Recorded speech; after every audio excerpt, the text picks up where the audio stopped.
O Grande Conflito, capítulo 30. O Inimigo. Porém, inimizade entre você e a mulher, entre a sua descendência e o descendente dela. Este lhe ferirá a cabeça e você lhe ferirá o calcanhar. Gênesis 3:15. Essa inimizade ou hostilidade não é natural. Quando Adão e Eva transgrediram a lei divina, a natureza deles se tornou má, em harmonia com a de Satanás. Anjos decaídos e pessoas ímpias se uniram em desesperado companheirismo. Se Deus não tivesse interferido, Satanás e a humanidade teriam formado uma aliança contra o céu, e toda a família humana teria se unido em oposição a Deus.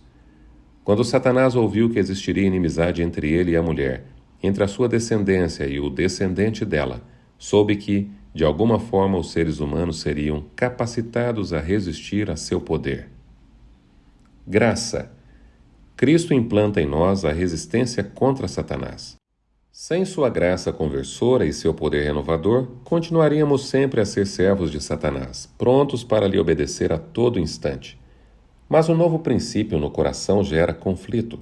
O poder que Cristo nos dá nos capacita a resistir ao tirano, odiar o pecado em vez de amá-lo. Revela um princípio que vem completamente do alto. A forma como o mundo recebeu Jesus revelou de forma gritante o antagonismo entre Cristo e Satanás. A pureza e a santidade de Cristo despertaram o ódio dos ímpios contra ele.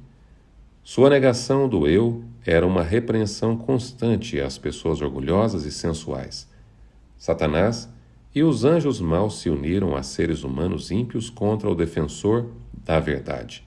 Eles demonstram a mesma inimizade contra os seguidores de Cristo. Todo aquele que resiste à tentação desperta a ira de Satanás. Cristo e Satanás nunca entrarão em harmonia. Todos os que desejam viver piedosamente em Cristo Jesus serão perseguidos, segundo Timóteo 3:12. Os representantes de Satanás tentam enganar os seguidores de Cristo e atraí-los para longe da lealdade a Ele.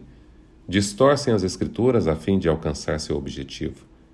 O Espírito que condenou Cristo à morte move os ímpios a destruir os seguidores de Jesus. Tudo isso foi prefigurado naquela primeira profecia. Porém, inimizade entre você e a mulher, entre a sua descendência e o descendente dela. Gênesis 3:15. Por que Satanás não encontra maior resistência? Porque os soldados de Cristo têm tão pouca conexão real com ele. O pecado não lhes parece tão repugnante como era para seu mestre. Não os enfrentam com a mesma resistência determinada. Tornam-se cegos para o caráter do príncipe das trevas. Muitos não sabem que seu inimigo é um general poderoso que guerreia contra Cristo. Até mesmo ministros do Evangelho negligenciam as evidências da atuação de Satanás. Parecem ignorar até mesmo o fato de que ele existe. Um inimigo alerta. Esse inimigo alerta introduz sua presença em cada lar, cada rua, nas igrejas, nos congressos nacionais, nos tribunais de justiça. Está ocupado causando perplexidade, engano e sedução, arruinando por toda parte a alma e o corpo de homens, mulheres e crianças. Ele separa famílias, plantando semente de ódio, briga, rebelião e homicídio. O mundo parece pensar que foi Deus quem decretou essas coisas e, por isso, elas precisam existir. Todos aqueles que não são seguidores comprometidos de Cristo se tornam servos de Satanás. Quando os cristãos optam por se associar aos ímpios, acabam se expondo à tentação. Satanás se esconde e coloca sua venda enganosa sobre os olhos das pessoas. Seguir os costumes do mundo converte a igreja ao mundo, nunca o mundo a Cristo. A familiaridade com o pecado o fará parecer menos repugnante.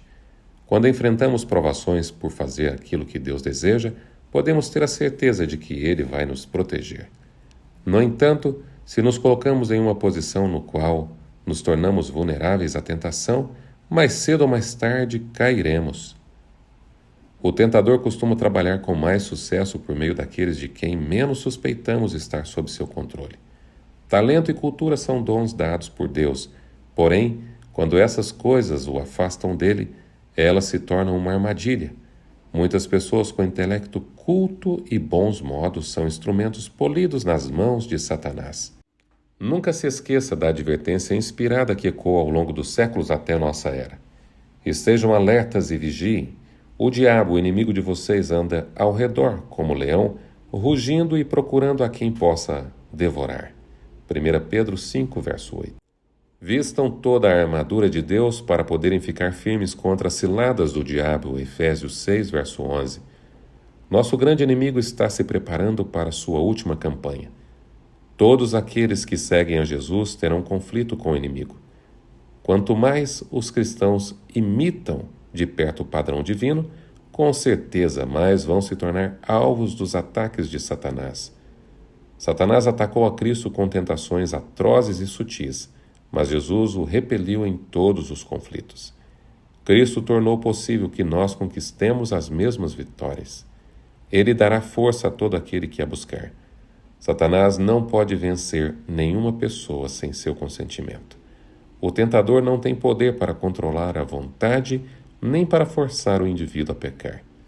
Pode causar aflição, mas não profanação.